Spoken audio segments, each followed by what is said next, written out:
Hello everyone, thank you so much for joining Graphicsly very special Clip Studio Paint workshop. We have partnered up with the amazing WEBTOON team to share with you how to create webtoons from start to finish. During this 2-day event, 6 artists present a different topic on webtoon creation and share their tips and tricks with you. And we're excited to learn along with you. Before we start, we have a few housekeeping items to go through. The session will be approximately 60 minutes long. Please use the pinned message in the chat box to ask your questions. Due to time constraints, we probably won't be able to answer all of them, but we will be trying our hardest to go through as many as possible. Please respect the presenter during the session and only self-promote and exchange social media info during the commercials. All sessions will be uploaded to YouTube at a later date.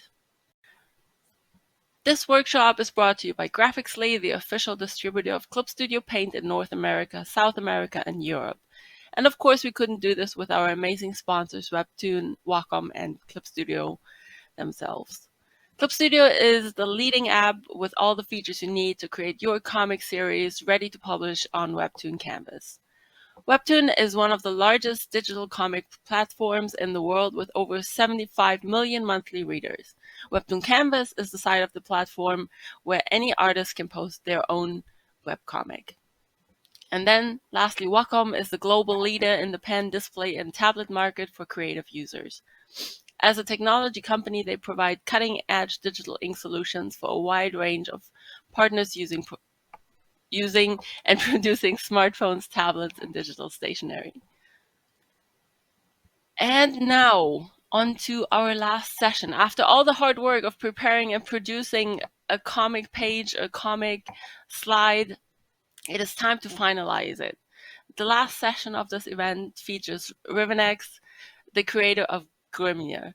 Ree's work is filled with magic spells, elemental effects, and today she will show us how to use speech bubbles, text, and sounds, and how to effectively add color to bring your page to a finish. Now let's pass the session on to Ree. Hello everyone, I'm Ree, the creator of Grimnir on WEBTOON Canvas. I'm also known as Rivenex on social media and on Twitch. And I am also, again, a digital hobbyist, so digital art hobbyist. So I'm working on this comic project while I am working full time. So doing what I can in the evenings. And I'm going to kind of bring today a lot of the tips and tricks for the speech bubbles and the coloring process, as well as adding those nice touches at the end and kind of identifying what cool tools you can use to kind of add some explosive effects, and a lot to cover. So hopefully we can get through a lot, but a lot to share today. So let's get started. All right, so I'm going to be breaking this presentation down through the lettering process, the coloring process that I have laid out, and I'm going to top it off with some cool brushes at the end, but there's a lot that I want to cover in terms of quick tips, workspace setup as well, and just if you have some learning experiences, you'll probably kind of enjoy these tips of just kind of adjusting your workspace to make it more efficient. So since I mentioned text first, let us get ready to go into the lettering process. So this first segment of this little part here is going to be on just kind of tips I've kind of gathered over my experiences. So tip number one, of course, is to think of your lettering process early on when you're actually working on an episode.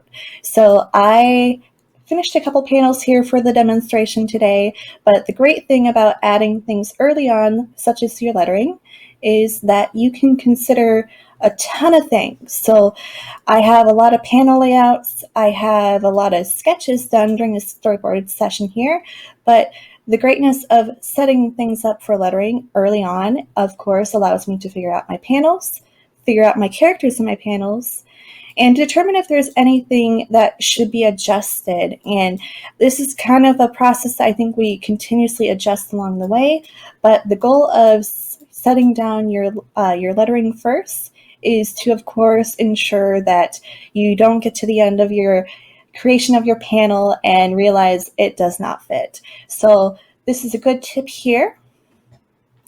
Next bit is a little something special to some comics, I feel like, but maybe not necessarily needed for all comics. But going to this panel here, I've kind of set up a lot of panels that I've kind of grabbed from my series.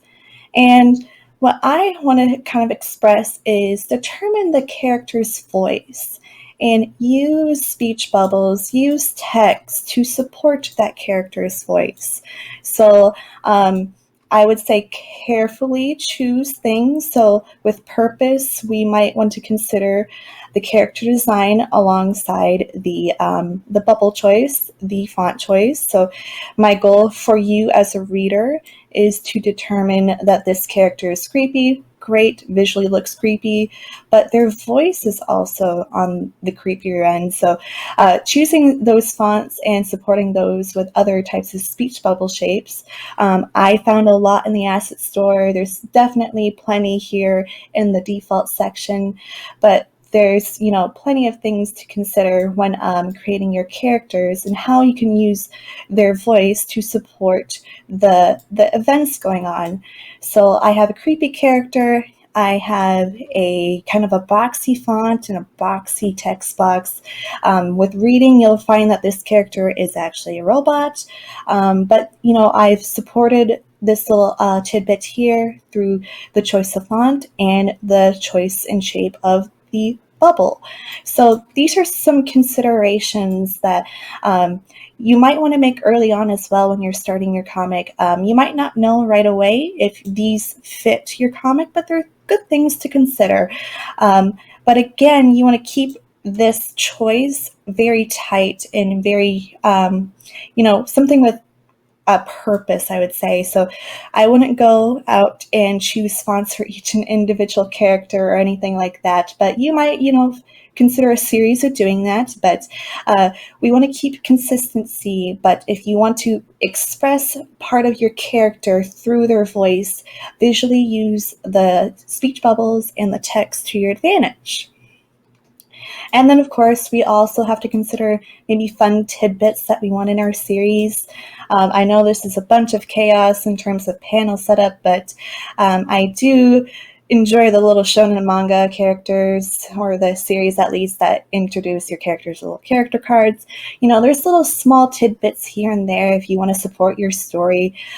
This, of course, maybe doesn't need to be there, but it's some considerations you can make. And of course, when you're getting set up with your series, just determine if you need what type of speech bubbles you need. Of course, I just personally go through the Eclipse tool here to lay down all these types of bubbles, but you might find some assets to create bubbles for your thought processes that are going on for your characters. You might just find yourself placing things, on top of your panels in a little slight way, or you might just, be spacing things out with bubbles on the outside of your panel. So there's a lot of consideration.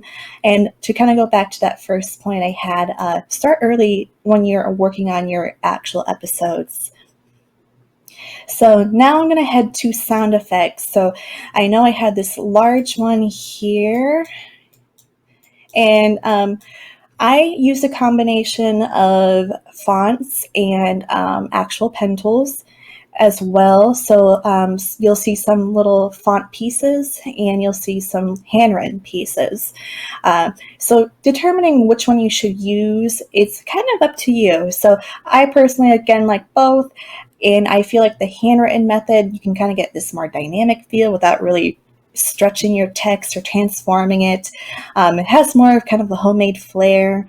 But also keep your sound effects simple in terms of when you're coming up with those sounds. So I personally, let's go to this example here.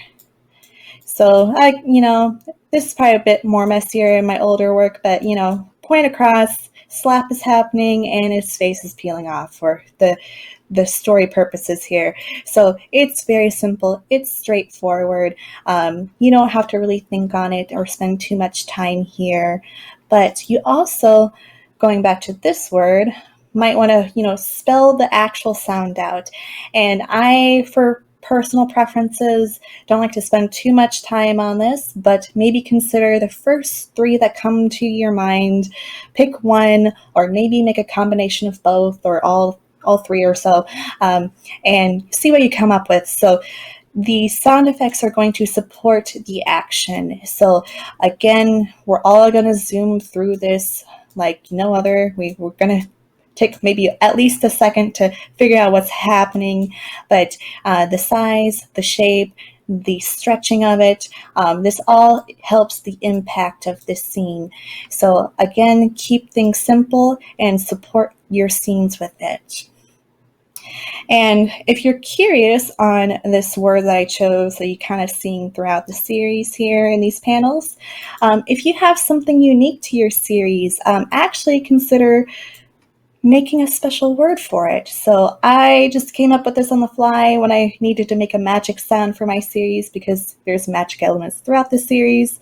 So, you know, magic, of course, is maybe not unique just to my series and as a general sense, but in my series, I decided to make a special sound for it.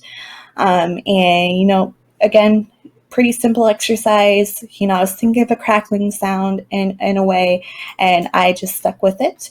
But now as a reader, you can visualize what's happening or what's to come based on the sound, or, you know, what exactly is occurring, what is actually a part of the scene. So if you want to just kind of think of things like that, it's great to incorporate a very special touch to your series with sound effects. All right, next tip. My recommendation, now that we kind of have a figure of potential fonts you would want to use. So I have a couple fonts again throughout my series here, plenty to go by, but how do you organize your fonts?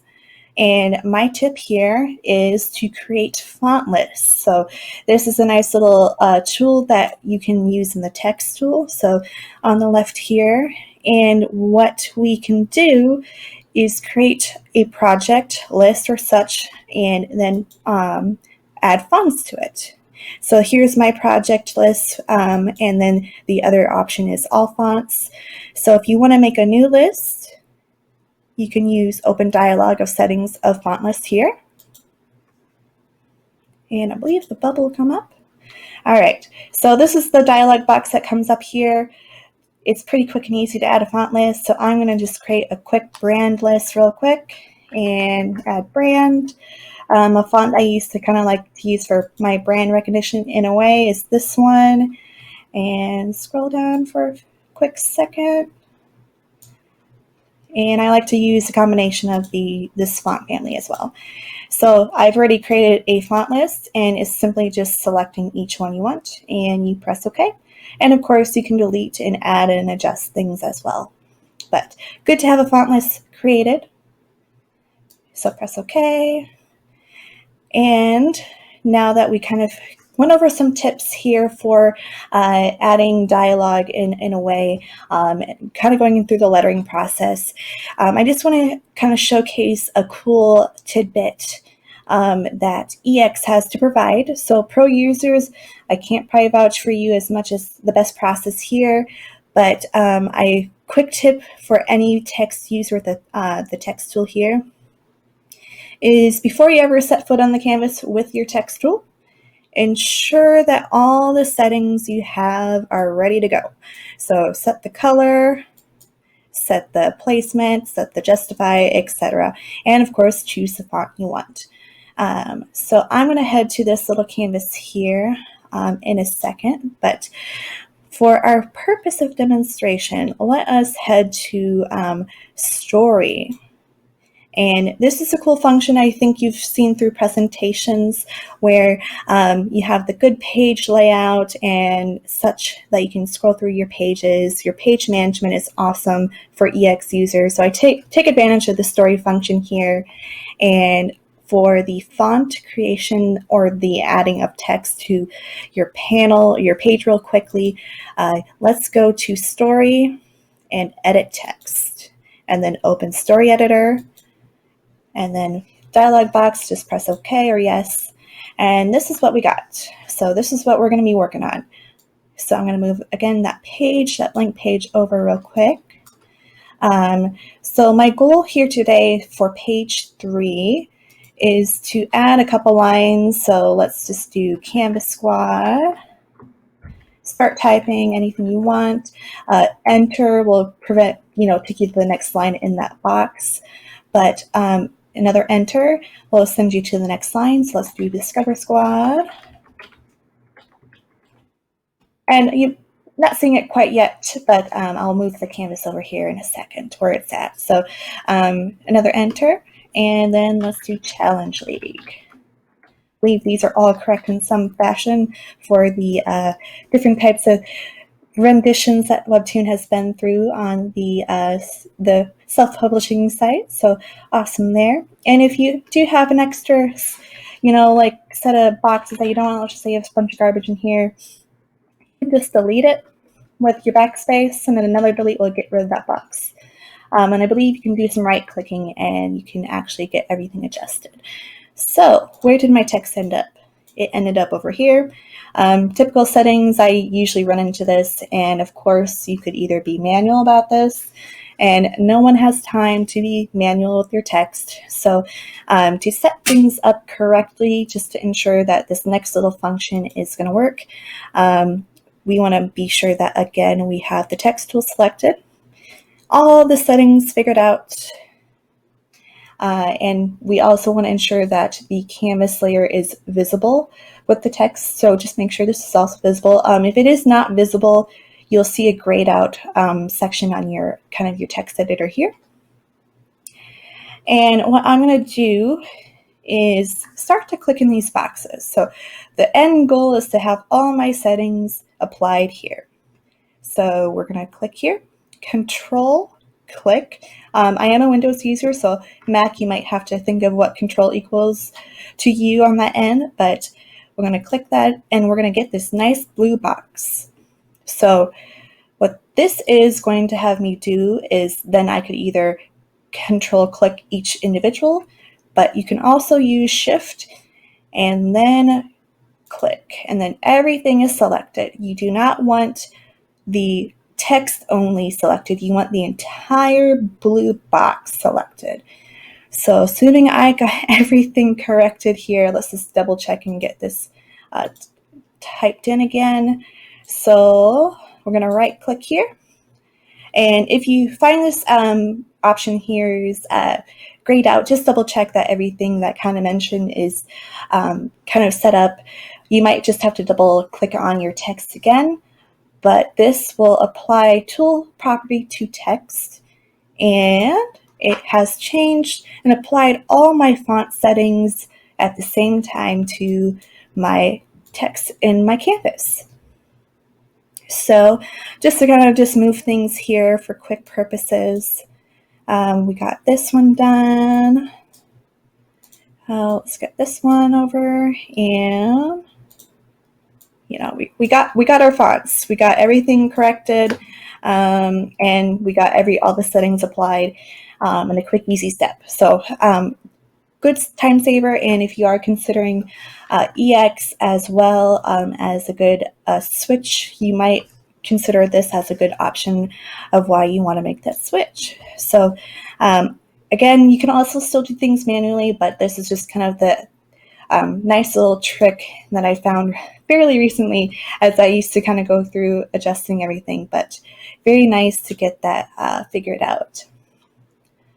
So that is kind of it for the lettering section I wanted to go over today, as I wanted to kind of really focus on some coloring tips, more kind of connected to the workspace, but plenty of good things to share.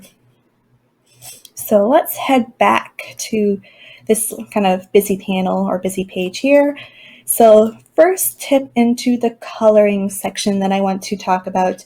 And in terms of your workspace, so I like my canvases long, and I know not everyone likes to apply the long canvas flow for their webtoons, even though I know we do work vertically, but I'm okay with the long canvas. And so my recommendation here is to take your navigator, ensure that it's somewhere on your display, and utilize it as your move tool. So yes, you can gradually scroll down, but in terms of the coloring process, I found very helpful is we have to jump through our canvas very quickly. We can use our scroll bar if you really wanted to.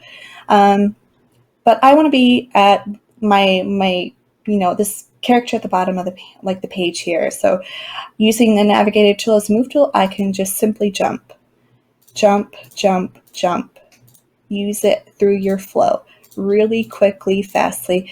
You got to color all that hair. Let's keep going. Every single panel you got, just jump through your canvas.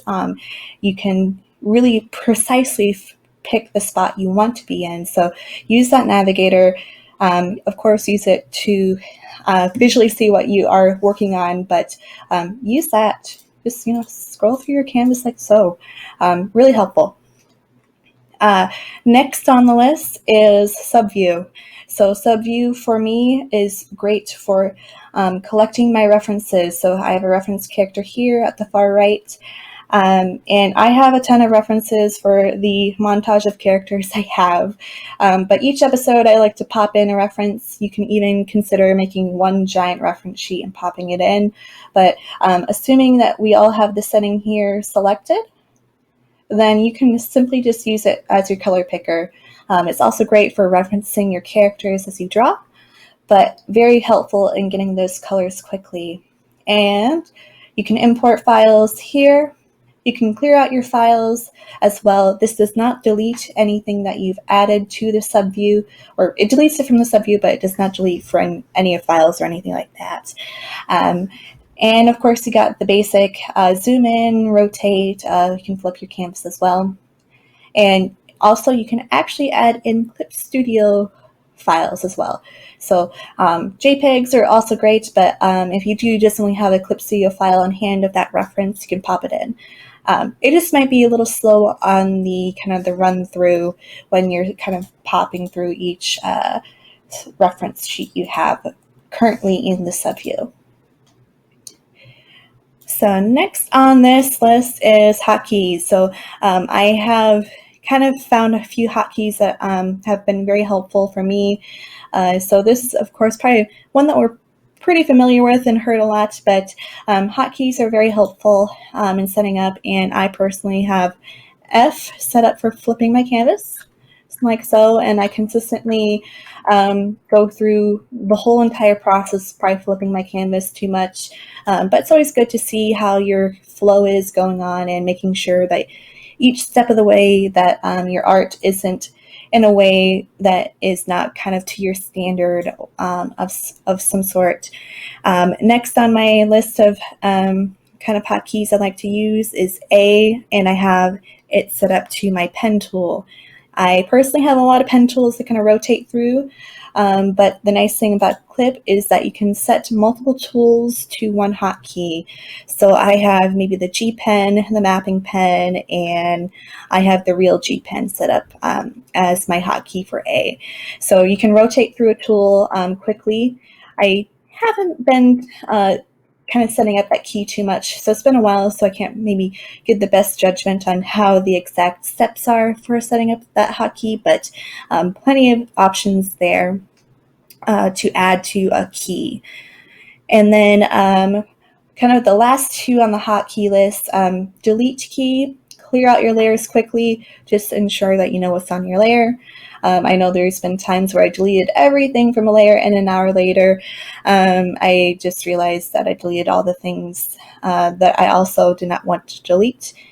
So be mindful of that key, but if you know that everything on that layer is, it can go, just simply use your delete key to clear the layer out.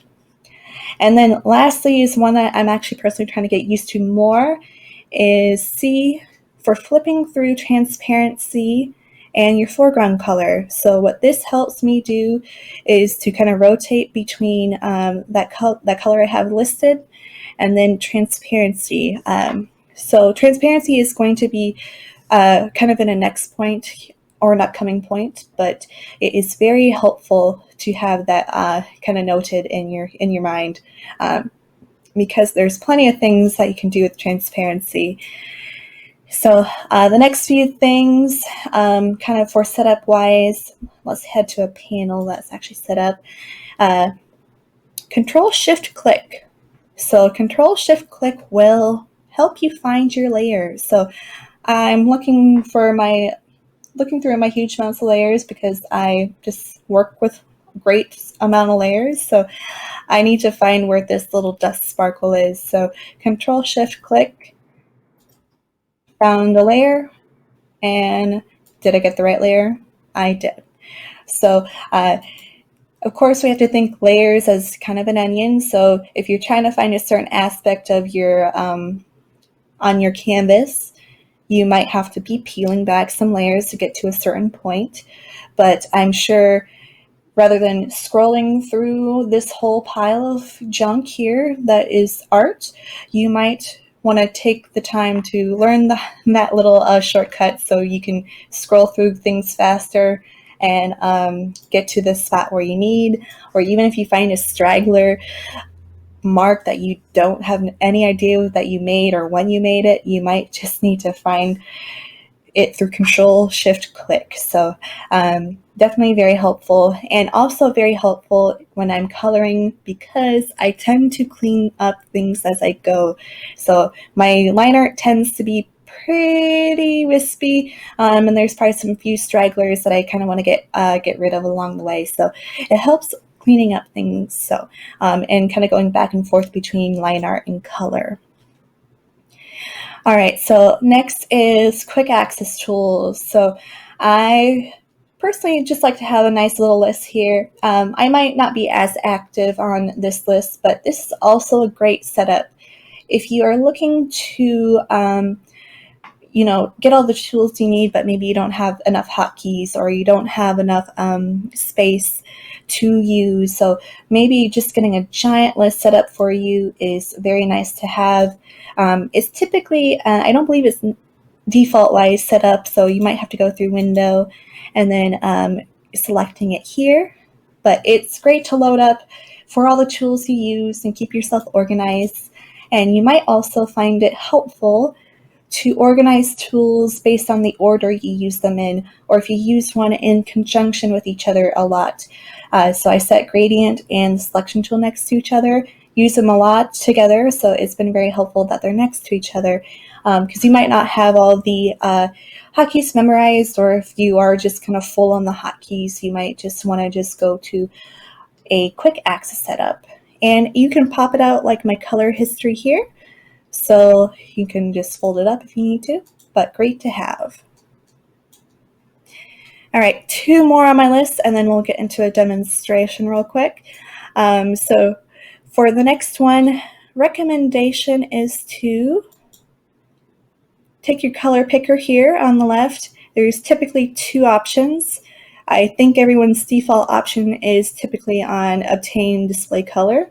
But my recommendation for comics, and even if you're like painting on a certain layer and such and other types of illustration work, you might find the benefits of this tool because it allows you to pick up a color on the current layer, and this can tell you if you're on the right layer. It could be a good indicator if you're trying to find a color and you found it's on the wrong layer. So quickly, let's just kind of find this blue color here. So I Control-Shift-Click again, found the blue, great.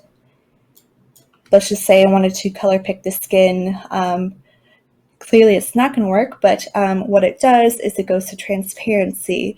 So it indicates that I'm not on the right layer for this skin color. And another great way is if you have a ton of filter work and you need just the exact color and you don't want to turn off all the filters, having it set at pick up color from layer will help you keep a consistent color and without you going through all the layer work and turning things on and off and figuring out where that color is. So if you're a bit on the messy side of organization, this is very helpful as well. And then, as I mentioned before, last tip is use your transparency, but use it as an eraser. So what I am meaning by here, so let's just go to a fun little, let's just do something with this hair layer that I kind of identified. So clearly that's the hair layer. And so let's just take our pen tool here. I have a cloud brush set up, and really, I just want to get rid of this color. It's clearly working.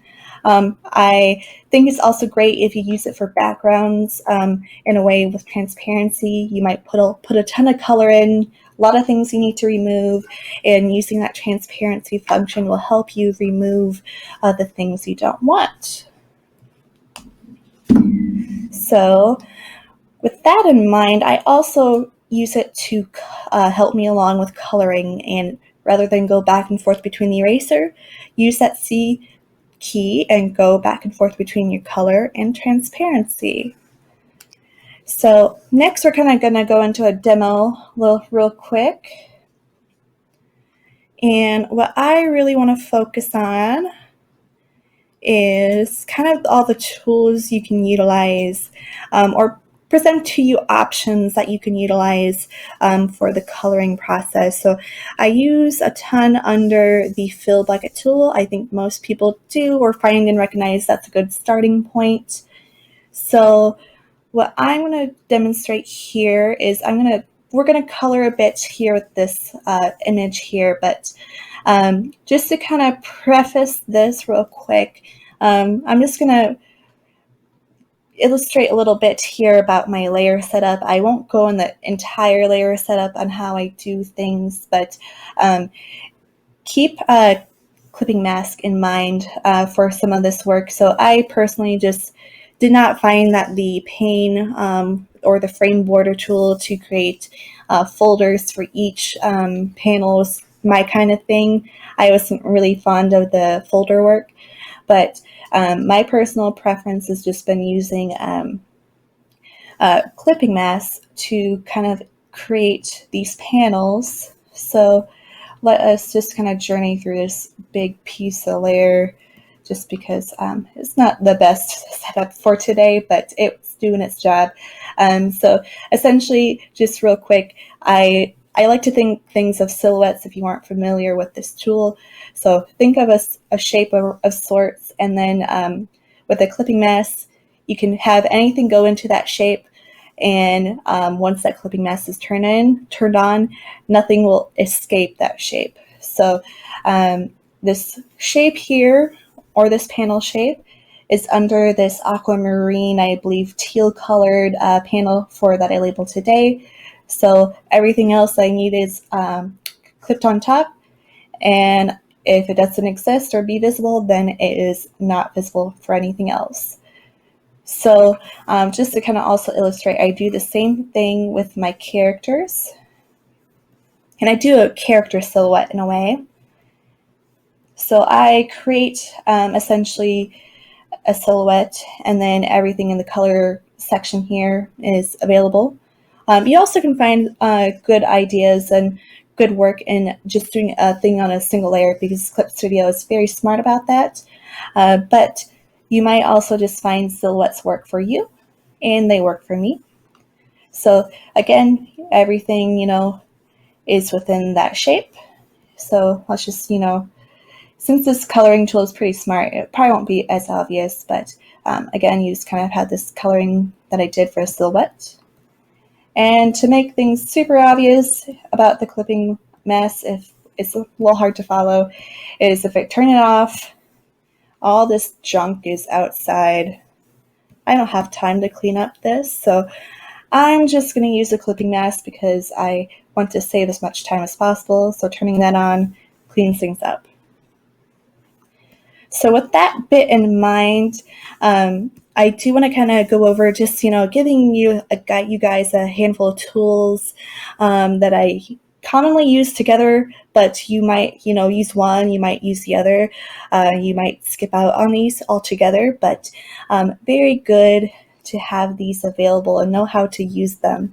So let us go to this image here. And what I'm going to do today is we're going to work on the silhouette of this character. I just use a pink layer because it's just easy for me to pinpoint.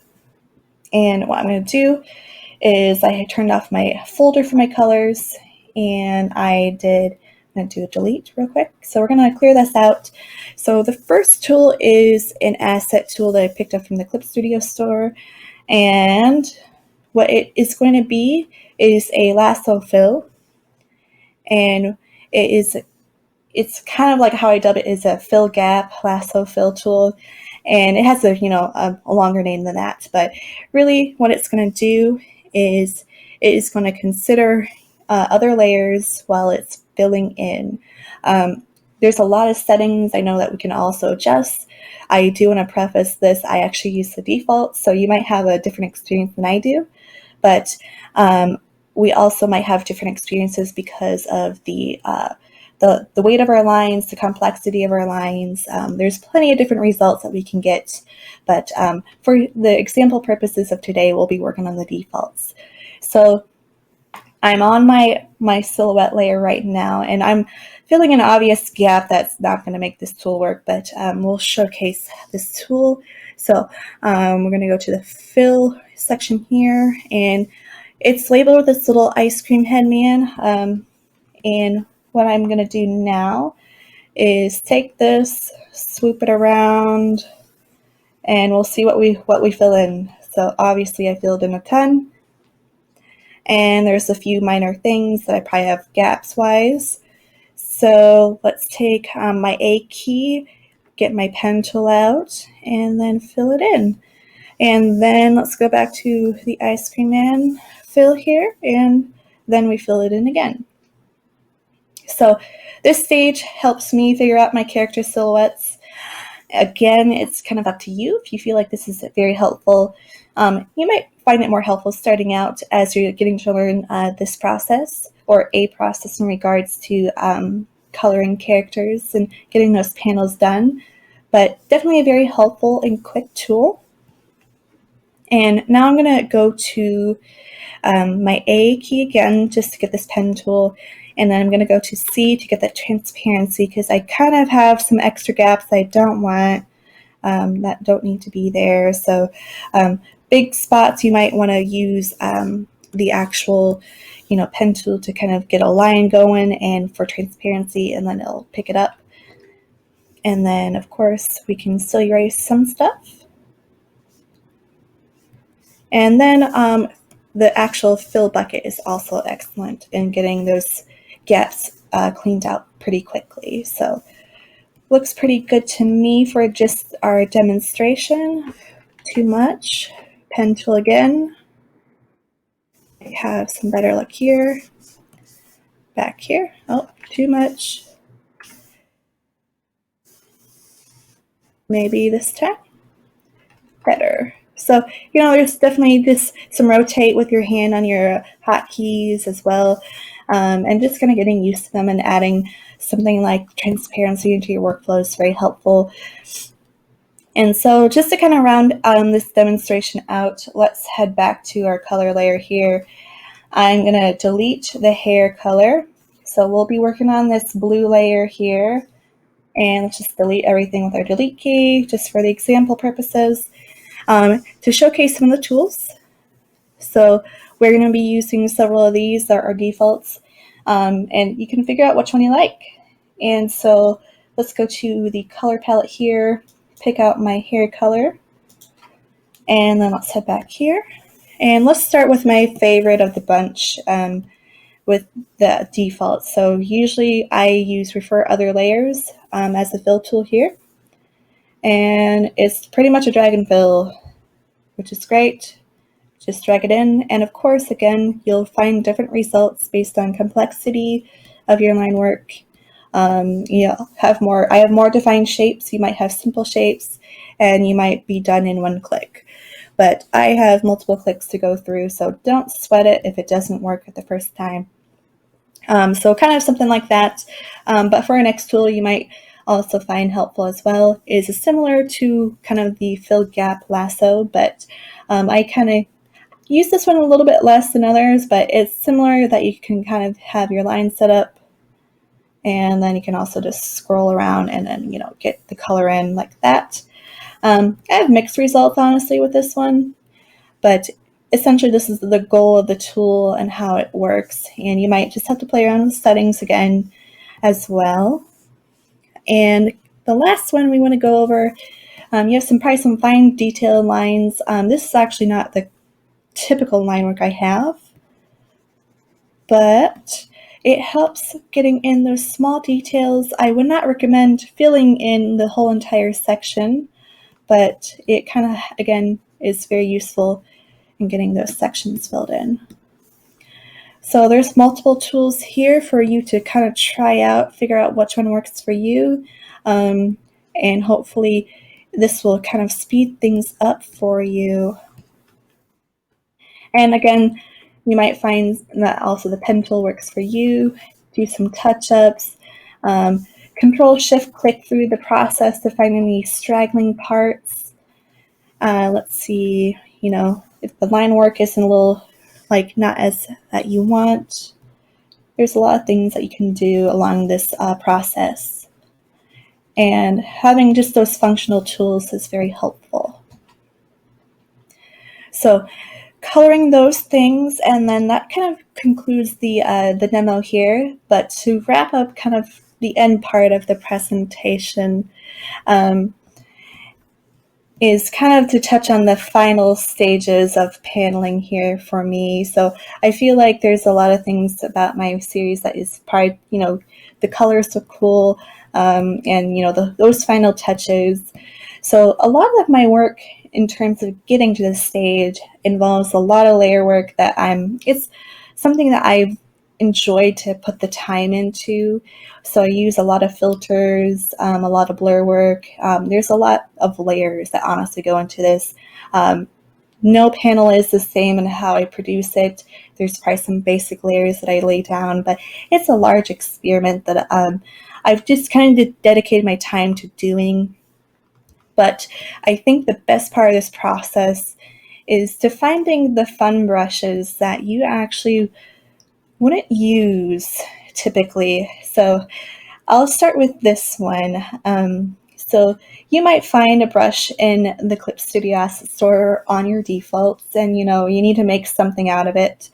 My goal here was, of course, to use have a character have fire and water, powers going on, and I just took the same brush for each, but the brush was actually labeled as a water brush, and I got this cool effect through some, extra layers and filters, and a lot of just little added details. But the fact that it was the water brush that I enjoy using is what kind of makes it fun and unique about getting certain effects. So you might have to kind of think outside the box in terms of using some things and see how things kind of come to be. Because really you just want to find a shape that you like that fits your aesthetic.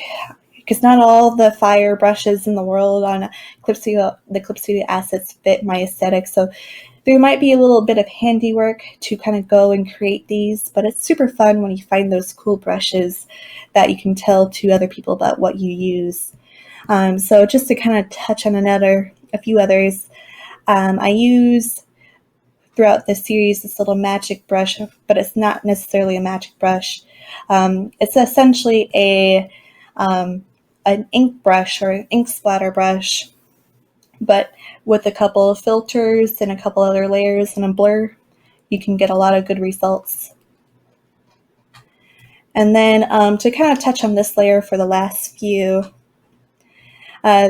so kind of in this panel, I've also added small details that you probably as a reader probably won't pick up on, but quickly you can add those sweet details in, knowing what brushes, what textures that they have.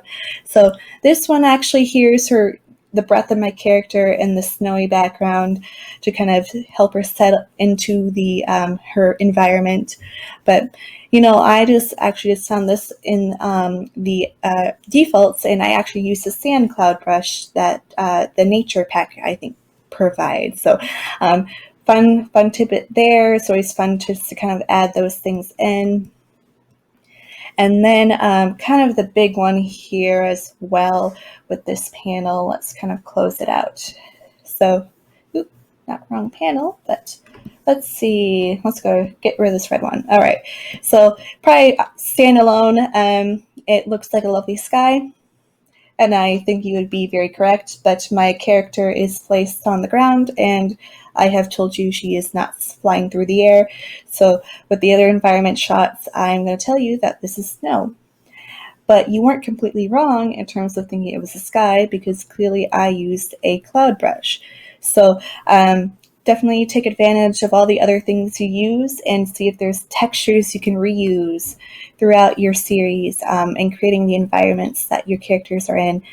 So there's a lot of detail, again, and a lot of effects that you just have to really play around with, and finding those cheats behind those fun brushes that you just reuse for different things, so you don't have to settle with one thing to use a certain brush for. So that kind of wraps up the presentation here. Okay. But I do want to at least show that I'm sure there's questions in the chat on what's going on with the colors here. So let me actually get to that one page real quick. Let me pull over. So I think one of the common questions probably like, what are the brushes, if any? I did pick up some of the fun ones I wanted to share, and I actually at least provided you guys the opportunity to check those out if you want. So if you need a screen grab or anything in terms of the brushes, feel free to do so. And I just want to stress that I also do a lot of this stuff on Twitch, just kind of this demonstration stuff, or just chilling out, working on our comic. I usually take this time just to meet new people, interact with you guys if you are available, or if I just need to be your Webtoon buddy and I don't even know it. Feel free to jump on in, ask any questions. I try to make at least 4-hour sessions where you can just kind of work along, but definitely very chill and probably have a different format than this today, but still always happy to share any information or anything I've kind of come across about how I work on my things. So feel free to hop on in. All right, I'll leave it to the question time. Yes.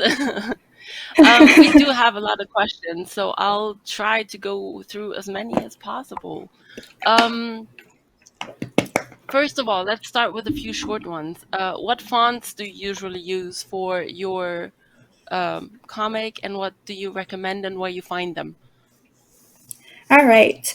So the font list here, I don't think I can get it really big, but Anime Ace is the font I chose for the basic detailed fonts. That's probably the most common one. However, in terms of all the other ones, I found a lot on Blambot. You also might find them through other font sites, like DaFont, with a stress on like the Da being spelled D-A, and then font. There's definitely good downloads there. I also found Google Font to be very helpful. I know there's a ton on the actual list here, but I pretty much downloaded mine. But I think you also have to be careful in some of them. I believe Blambot, looking into it, it had like an indie license, so you might have to be careful with licenses on your work if you're looking to get paid for them. But there's plenty of free fonts definitely out there. You just have to read what kind of like permissions that you have. But Anime Ace, if you're wondering, is the font used throughout the actual series. Okay, great. There is a big demand for you to explain how you got the rainbow effect on the sound effect of the crick. Can you show that really quickly? Yeah. All right. Let's just go to this blank page real quick. Let's just get rid of our fonts real quick. New layer. I actually just I don't use any vector layers, so just go to a raster layer. And I believe you saw that one tool listed there. So again, I listed it in the font, like my brush little pack there, but I pick out the one I use for the actual sound effects. And I do have my colors picked out, so let's find those. So very large, wow. too small. Getting there. And let's do something like this. So I'll just kind of repeat. So I got this. Just start with one color, and then take the lock transparent pixels option and select that. It is over here in this line above the layers. So just select the layer you want, and it should be the one with like the mosaic and the lock on it. So just make sure that's selected. And then I just find my favorite airbrush and select a new color that I want. So really, it's just taking this and just adding it. Add as much color as you want, or adjust it. So it's add in some fun. And if you need to add extra blurring, feel free. You'll just have this lock set up primarily, and then just do as much. You could really go crazy. Like if that's probably a bad example here. Let's just make the obvious. It's just essentially that, just making sure that it's all locked up. And then the white border is just the border effect under the effects section, and then upping the, I believe, let me just find it. Yeah, just making it bigger. There you go. That's how you do it. Cool. I hope that answered everyone's questions. A lot easier than it looks. But it's definitely very effectful, which brings me to the next point. A lot of people say that you should simplify your style for a comic because you have to draw everything a lot. But yours is very elaborate. Like your style, you have like a lot of detail. How long does it usually take you to do an episode? And how do you deal with not overdoing a panel? Yeah, so I'll be honest, it takes a while for me, probably about 1 to 2 weeks altogether, because I'll be honest, I'm only putting 4 hours a day, as much as I can on a weekday, with the full-time job that I have, so really squeezing things in, but really kind of the defining point is finding that system that how you can tell where you are completed at.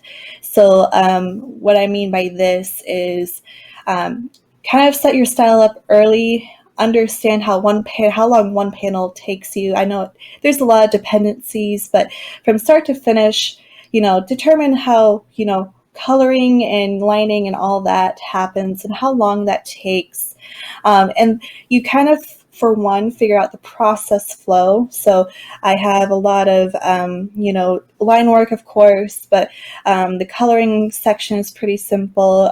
Probably amongst the details, it might be a little bit more difficult, but understanding how at least one panel works for you time-wise kind of really sets how much further you feel like you can take it. We're all different in terms of how much we want to add, and you might find it necessary to continuously add more or simplify more. I personally, probably out there in all the detail I want to add, and I'm sure I can still make the same series the way it is without as much detail. But I know for me, it's a really like a home point of what kind of makes this series the way it is, and it's something that I'm okay putting the time into because I simplified the other steps. So I simplified the coloring process for myself, and just kind of really focusing, here's what I need to do to accomplish one panel. And then you'll actually find a lot of shortcuts and still get these same effects. So it's a learning process, but kind of finding the starting point and then maybe timing yourself in a way, or just kind of gauging. You probably don't necessarily need to full out time yourself, but really just, the process, understand it, and understand how you can, be efficient on some areas and leave time to take on the other areas that you really want to focus on. So otherwise, you might just need to get a helping hand to continuously work and get through a lot of these detailed shots like I do. So no harm in asking a friend for help or hiring a colorist or some sort. So kind of just figuring out that process and sharing that process with whoever's assisting you really kind of helps you understand how you want to kind of take this series forward. So, yeah. So you also have a full-time job, and you stream on Yep. Twitch, and you draw Uh-huh. your comic. How Uh-huh. when do you sleep? When do you sleep? How do you balance all of that? Well, it's funny. Like, I'll be honest. Do not take my schedule and make it your schedule. I technically set up my scheduling like pretty much mentally. I block myself out 7 to 7. I'll either be doing basic work or other, go get the groceries, go do this. Actually, I do relax, don't worry. And I, try to do some power naps, but 7 to 7, no art happening and whatever. But usually for me, 8 p.m. to midnight is the time to do art. And the benefits of doing art on stream is I could at least share my process, get to know some of the people, and still get heads down to work. So that 8 to 12 time is like that 4 hours I actually get to work, honestly.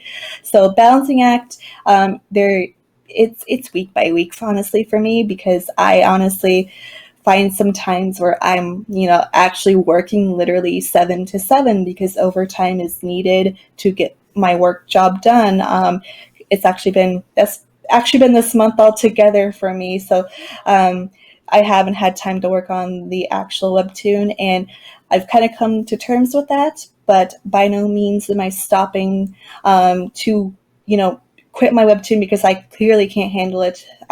So it's consistent readjustment, and then also maybe reevaluating your relationship with your webtoon. It's a long-term project for most. If it is a short-term project, you can probably reevaluate different. But to kind of keep yourself going, tell yourself what you want to accomplish. Make SMART goals if you want.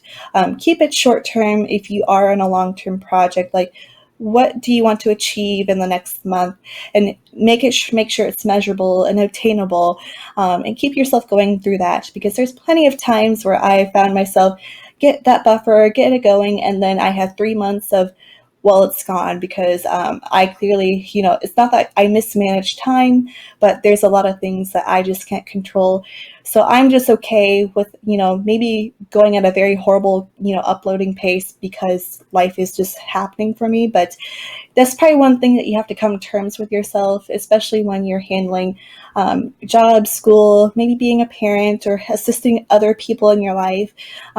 So I just kind of established that relationship with myself, that do what you can, see who can help you. If no one is out there, available to help you, just still keep chugging along, and then just keep reevaluating, maybe not make the tightest of schedule, but just kind of reassessing where you're at and making sure that all your priorities are in check. And then if you have a schedule, great. If you can't make the schedule all the time, no biggie. So really it's just kind of knowing yourself in relation to the project. Speaking of, you mentioned buffers. How much of a buffer do you usually give yourself for an episode? I think when I used to have them, I was trying to at least get maybe 8 episodes done. Wow, But that's a a lot lot. of, maybe, I think at one point it was the starting point, tried 8. Then sometimes I maybe tried 2. It really lost its value quickly for me, just based on my own experiences. It's not a shame that I lost my buffers, but, it's very frustrating. So for me, if you have to go on the hiatus break, I knew at one point I had to, go on hiatus due to me being on the front lines during the pandemic. So everything switched up. Everything had to be put on hold. Thankfully, I was able to kind of get in a situation where I didn't have to be consistently out there, but appreciative of those who actually have to balance that as well. But with buffers, keep a range, and I know we all get excited of, wanting to post something, but just, again, assess yourself and what you kind of are feeling about your project, and then just kind of readjusting as you go. So I'd say, maybe about, if you want to have high end, maybe close to 10, low end, if you have a 3, maybe if you upload 3 times a week, a month or so, just make sure you have 3 episodes up ready to go. Yeah. Try to keep it, but it not necessarily always the best at keeping it. So no worries. Okay, thank you so much. We're basically at the end now. Do you have Mm-hmm. any final closing words? Any last tip that you want to give? That's your chance now.